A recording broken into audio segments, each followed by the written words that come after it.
Ils étaient au courant des estimations depuis quelques minutes, conscients du résultat probable depuis quelques jours. Alors, à 20 h, pas vraiment de déception. Et rapidement, des encouragements. Les journaux parisiens sont contents, regardez-les.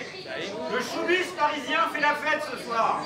Guillaume Penel, responsable local du parti, analyse à chaud cette victoire d'Emmanuel Macron, la victoire d'une France qui n'est pas la sienne. Voilà, c'est la France du showbiz, c'est la France des grandes villes, c'est la France islamiste en fait, parce qu'on va apprendre probablement qu'à Trappes ou dans les cités islamistes, en fait, Emmanuel Macron est arrivé largement en tête. Dans les grandes villes, on ne va pas être majoritaire, mais on va être majoritaire en fait dans des milliers de petits villages de France. Et ça, c'est une vraie fierté, parce qu'on sera toujours aux côtés de ceux qui souffrent, les petits, les sans grades, ceux qui n'ont rien.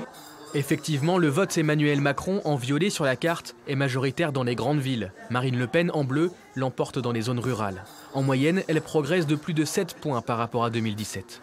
Les Français expriment quand même une volonté de changement, mais le système a été trop fort. La presse qui s'est déchaînée sur Marine Le Pen pendant 2 semaines à coups de boules puantes et de fake news a eu raison en fait de la volonté populaire et évidemment je ne peux que le déplorer.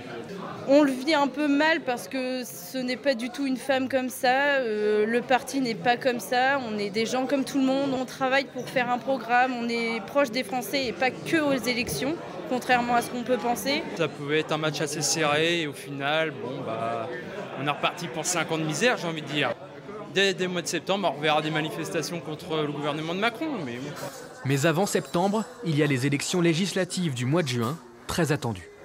Nous pouvons gagner, nous devons gagner. Il faut construire une majorité qui soit en opposition à Emmanuel Macron, lui imposer une cohabitation et donc sortir en fait de son système mondialiste et ultralibéral qui ne bénéficie qu'aux premiers de cordée, comme lui le dit si bien. Ce nouvel échec, il le digère assez vite. Élu et militant croit toujours en Marine Le Pen, il croit aussi en l'avenir. La relève du parti, incarnée par Jordan Bardella, et le vote des jeunes, de plus en plus élevé, sont autant de lueurs d'espoir pour le Rassemblement national.